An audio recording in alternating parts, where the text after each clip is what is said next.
요즘 엔저 현상 때문에 가장 뜨거운 투자처 어딘지 아시죠? 네, 바로 일본입니다.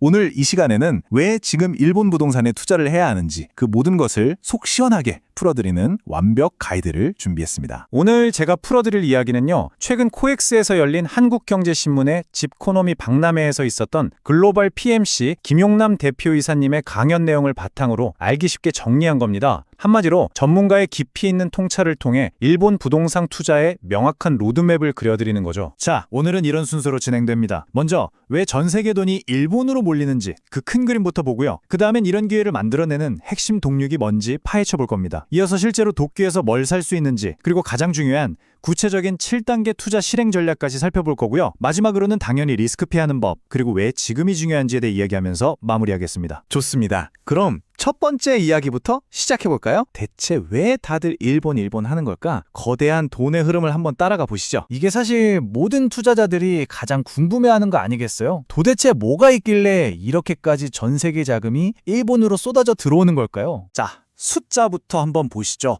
놀라지 마세요. 2025년 상반기에만 외국인 투자액이 무려 1조 900억 엔을 넘어섰습니다.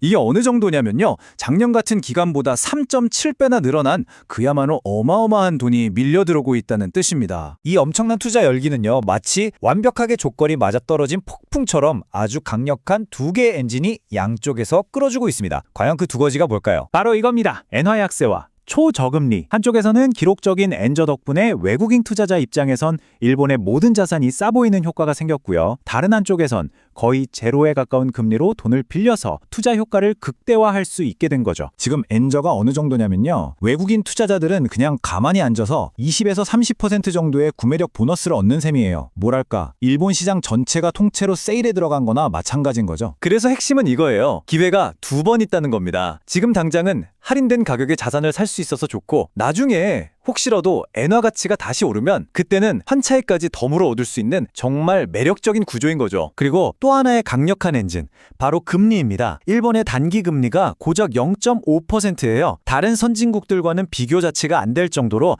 압도적으로 낮은 수준입니다. 이게 바로 수익률 개배 마법이라는 건데요. 아주 간단해요. 0.5%라는 거의 공짜 같은 이자로 돈을 빌려서 그것보다 훨씬 높은 임대 수익률을 내는 자산을 사는 겁니다. 그럼 그 이자 내고 남는 차액이 전부 다 내 수익이 되는 거죠. 금리가 높은 미국이나 유럽에서는 사실상 불가능한 투자 전략입니다. 자, 그럼 이론은 알겠고, 이제 실제로 우리가 뭘 살 수 있는지 좀 더 구체적으로 들어가 보죠. 투자 규모별로 어떤 선택지들이 있는지 한번 살펴보겠습니다. 자, 이 표를 한번 보세요. 선택지가 아주 다양합니다. 한 5억 원대 소액으로 시작해서 안정적인 월세 수입을 노릴 수 있는 원룸부터 10억 원 이상으로 시세 차익까지 노려볼 만한 타워 맨션, 그리고 아예 40억 원 이상으로 건물 전체를 사서 리스크를 분산하는 일동 주거용 빌딩까지. 그러니까 내 자금 사정과 투자 전략에 맞춰서 얼마든지 진입이 가능하다는 게 도쿄 부동산 시장의 큰 장점이라고 할 수 있겠습니다. 지난 10여 년간의 데이터를 보면 그 흐름이 더 명확하게 보입니다. 다른 자산들도 물론 올랐지만 특히 맨션, 그러니까 우리나라의 아파트 같은 공동주택의 가격 상승세가 단독주택이나 토지를 압도했죠. 이건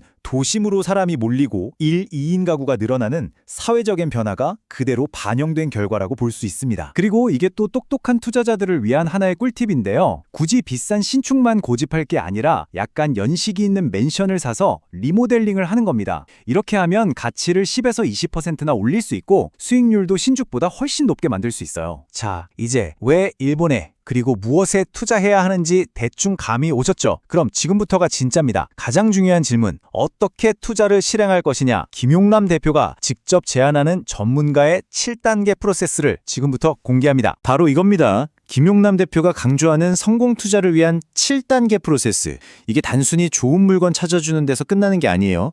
세금 혜택을 위한 현지 법인 설립부터 가장 유리한 조건으로 대출을 알아봐주고 복잡한 해외 투자 신고나 계약 과정까지 전부 다 지원해주는 거죠.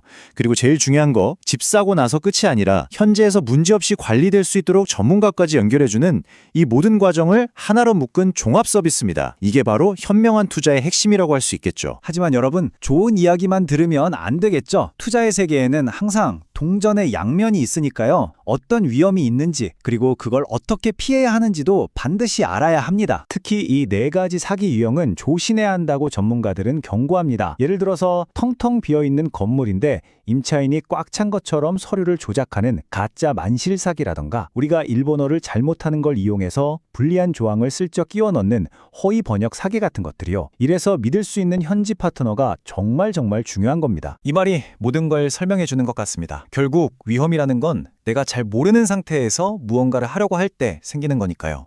제대로 된 지식과 전문가의 도움이 바로 그 위험을 막아주는 최고의 방패가 되는 셈이죠. 자, 그럼 이 모든 걸 종합해서 마지막으로 가장 중요한 질문을 던져보겠습니다.